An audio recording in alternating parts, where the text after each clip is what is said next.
what is up YouTube? Welcome to today's video, and we are going to go over the two hottest jewels in the market today with a 6,000% price appreciation. So even if I make a video about this, it won't really go up.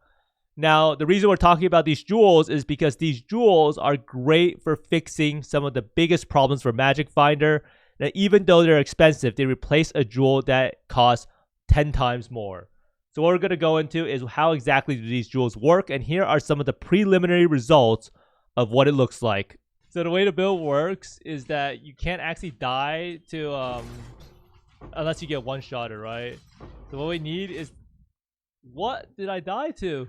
So that does look very immortal, right? But alas, there are some benefits to it, and that's kind of a way of fixing things, and that's kind of a problem we have to solve, is how can we actually make it immortal, and can it become actually immortal? Now, I saw this interesting concept from Captain Lance, and it does fix two of the biggest weaknesses of the Magic Find build, and these two jewels were introduced this patch, but on Reddit, a lot of people were already theory crafting that you could achieve hit immortality with Petrified Blood. Now, this jewel set did end up saving me a bunch of money because I was able to go sell my Master Surgeon jewel, and the Master Surgeon Pathfinder jewel is currently worth around 49, 50 divines, and it costs around 60 divines for a whole set. So even though that stun jewel is very, very expensive, and as we can see here, Blood Notch with a high roll is 5.4 divines, and Immutable Force is around 6 divines. That's 11 divines for the jewel set. However, it is miles cheaper than the Forbidden Jewel set of Master Surgeons. Now, what Immutable Force grants you is 500 to 1,000% increased stun and block recovery, and Blood Notch grants you 40 to 60% of damage taken from stunning hits is recovered as life. So this combo, when you combine it together, what you do is you want to stun yourself, and that Immutable Force of all of that stun and block recovery is going to still make the game playable, and then Blood Notch is going to make it so that we're able to recover the life from the stuns. So you'll see that there's a little gap of 40% that we have to make up, and that we will be able to do through Petrified Blood. Now, before we find out about how exactly it works and all the mechanics behind it, we want to go over the weaknesses of Magic Find. I know a lot of people who watch this are trying out Magic Find characters, and they are finding some problems, which is, how do I use my Divination Distillate? And the problem before, or the way we solved it before, was we used the Master Surgeon jewel, which makes it so that your life effects, your life flask effects do not run out once you reach full life. And the other problem is that the build is very, very squishy. And that is just the case of a lot of Magic Find builds. Magic Find builds sacrifice everything for more quant and rarity. We're running a Greed's Embrace, a Pariah, a Ventor's Gamble, a Goldworm, a Sedima's, and then a Helm with rarity. And then, yeah, you just sacrifice everything for rarity. So there is going to be a lot of deficiencies in terms of your defense. Now, the big question I want to answer is, how do we actually use Divination Distillate? This question always comes up. Now, Divination Distillate is a hybrid flask. It's a life and mana flask. So it provides item quality, rarity, and elemental resistances, and on paper, it should be pretty strong. Now, the thing about it is if you reach full life, you'll see right here that the life flask actually ends, and there's no way to really fix it unless you use Petrified Blood. Now, Petrified Blood, the way it works is that it doesn't allow you to recover your HP past 50%, and when you spend mana with your skill, it costs life instead. So when you keep using it, so let's just say we keep using it, no matter what, it will be at 50%, and then at 50%, the only way to recover your life past 50% is to use a flask. Now, we can cancel out the regen of Divination Distillate with Blood Rage, and Blood Rage is actually going to be an important part of our tech because it allows us to get to 0 energy shield. So the way you do it is you run Petrified Blood, you reserve some of your life. You can reserve more of your life. Theoretically, I could put Vitality on it. So you have to use Arrogance, and I'm using Precision in this case. But as long as you reserve less than 50% of your life, you can cancel out the degen or the regen of Divination Distillate with Blood Rage, then you are able to sustain the flask as long as you want. And that's the first way of doing it. The second way, of course, is just using the Master Surgeon notable so that your life flasks are not removed when unreserved life is filled. So Petrified Blood is like the poor man's solution. However, the poor man's solution may finally be better than the Master Surgeon combo. So how does the jewel set actually work with the 60% damage recovered as life? So with a perfect roll jewel, combined with a 2120 petrified blood and 30% recoup, you will take no damage from stunning hits. So 60% of the damage you take from petrified blood is part of the hit, and that gets canceled out by the perfect roll jewel. So 60% of the damage is for the stunning hits is recovered as life, and then the 2120 petrified blood makes it so you take 60% hit damage, and that's recovered fully, and then you have 40% of life loss, which is prevented over 4 seconds. Now, the 2120 petrified blood and what the levels and the quality does is it makes it so 75% of life loss prevented is lost over 4 seconds. So what that means is that instead of 40% of life loss is prevented over 4 seconds, that means only 30% of the life loss will affect you. So that means that you need 30% recoup to balance out the life loss prevention over 4 seconds. Now, this does seem like it would make you immortal if you could have everything going on, right? If you have the petrified blood, you have the 30% recoup. However, you will still die to a one-shot as the server tick has to happen before the recovery takes place. So if you get one-shotted, you're still going to die to a one-shot. And this does leave you very, very vulnerable to the dots and degen, since your effective HP to those ailments is effectively halved because you'll only be at half life.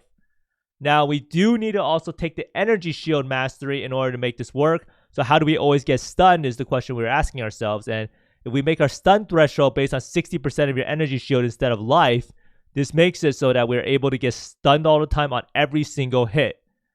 Now, the recoup we're solving by taking this node over here, and this is kind of nice because we're putting inspired learning in this slot. So we have a 6%, 6%, 12%. Now, this doesn't actually add up to 30%. What you could do is you could fix it by running a recoup on your jewel. So you can get around like 4% or 5% on your jewel, or 6% even. So if you got a 6% perfect jewel, you would have 30% recoup and you would be perfectly fixed. I opted to run this life recoup effects instead occur over 3 seconds. Now, this does leave you 1 second where you are degenning the amount of hits. And I didn't actually go full out on the setup. I didn't buy a 60% because I didn't want to spend that much. And then I bought a 934% immutable force. And I don't really ever realize that I'm being stunned.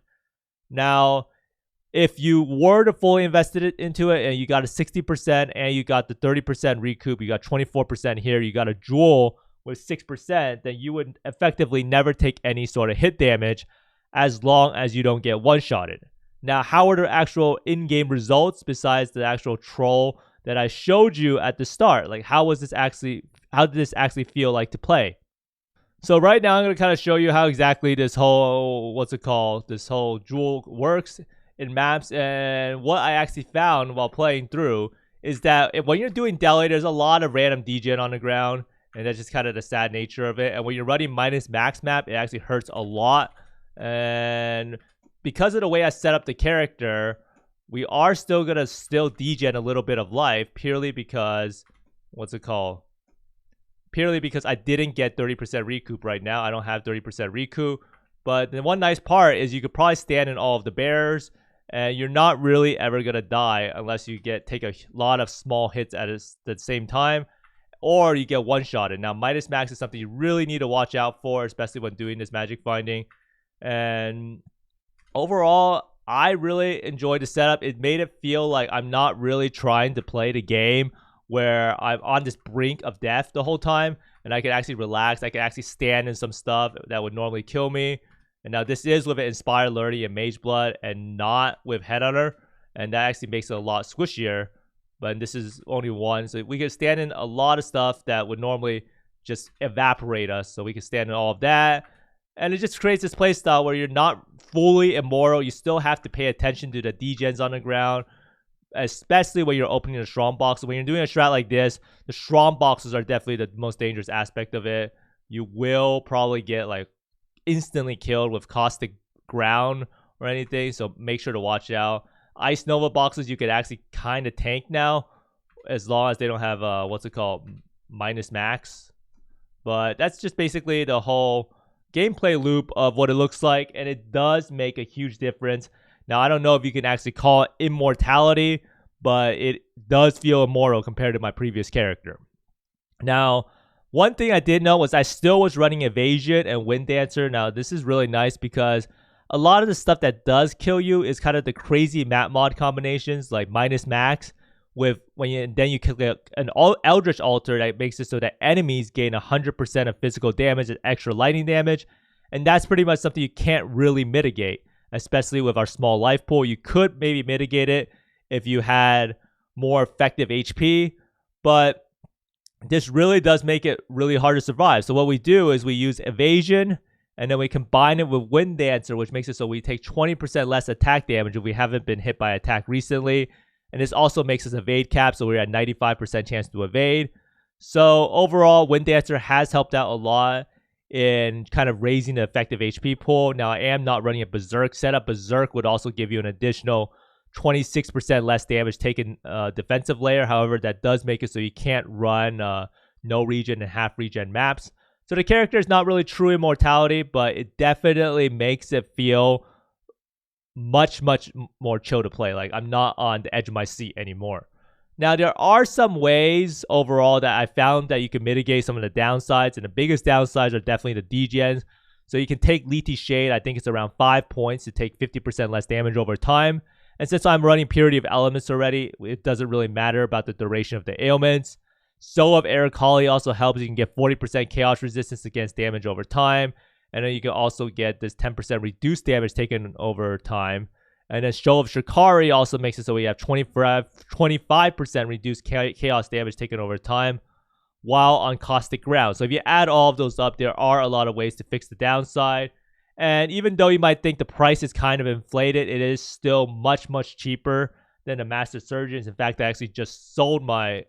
Well, I mean, sometimes you have to be in the game to be immortal. But anyhow, let me know down in the comments below what you think about this tech and if you will try to apply it to your Magic Finder. This does allow you to run... What's it called? It allows you to run Divination Distillate and Petrified Blood while also having a huge spike in terms of your character's survivability. And you could also use Progenesis instead of Petrified Blood, but you do need a lot more Flask Effect. And let me know down in the comments below your experiences with this tech. But I hope you find more Mirrors, Divines, and Apothecaries than me. And see you next time. Bye!